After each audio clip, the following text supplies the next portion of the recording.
We're going to bring in Khalif Rhodes, our chief legal analyst, once again to talk about these developments.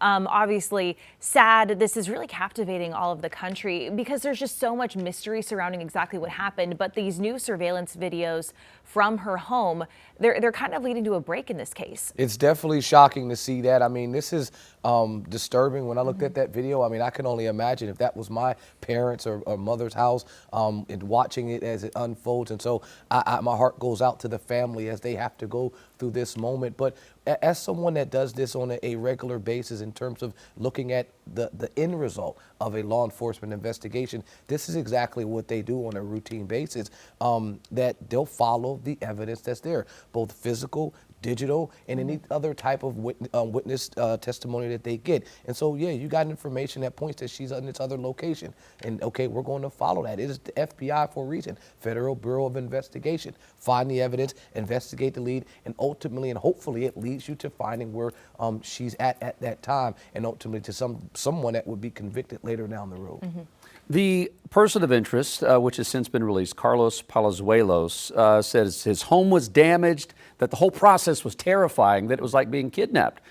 Not that I'm necessarily trying to defend him, because I don't know all the answers right here, but what kind of rights does someone have when they are detained and being questioned? I mean, our law enforcement, are they basically allowed to kind of do anything that they want until they get the answers they need? No, I mean, so obviously we are a land of laws, and so the Fourth Amendment would protect unlawful search and seizures. And so first of all, they need an arrest warrant to arrest, or they need some search warrant to search, and those are two separate things. And so ensuring that there is a proper documentation before an individual can enter your home, because we don't want to make trample on someone's rights in the process of trying to find something, because then if it ultimately turns out that this individual, which it seems like it has because he's been since released, had nothing to do with it, now you have opened up yourself to some potential litigation as an agency by, attempting to run over what he constitutionally has protected. That portion of it reminded me of the Atlanta bomber case when everyone kind of jumped to believe that he was the person,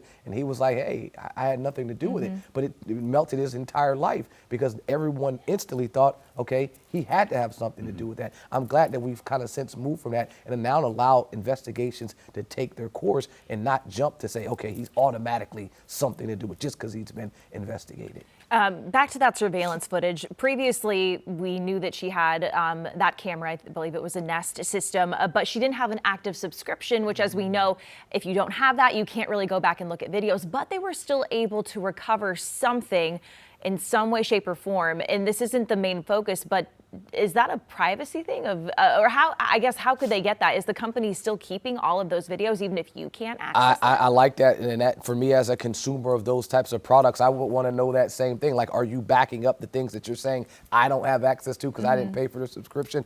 But I would say that that's probably one aspect of it, that they are properly communicating, because a lot of companies like this do work with law enforcement agencies. Most recently, Amazon did something similar to this, where they're allowing like a crowdsourcing of multiple cameras in communities to be able to help law enforcement agencies come up with investigations similar to this, where you may not have a camera, but all of your neighbors do. And so then they can pull and piece that information together to kind of paint the picture.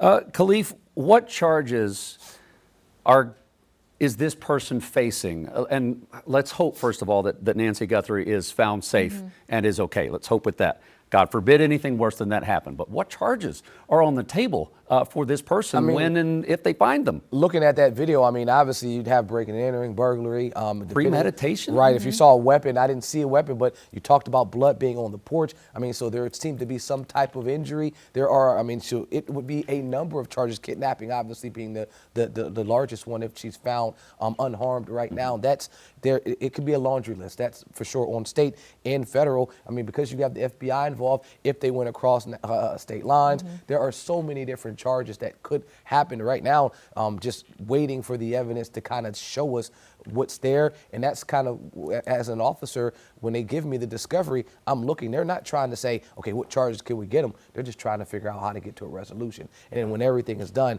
then they can say, hey, we checked the box for like 10 different charges, because each charge has an element, and I suspect there will be a handful. All right, so this case obviously developing, learning new things every day. Khalif, thank you so much. Queen City News Plus. Just search Queen City News on your smart TV's app store.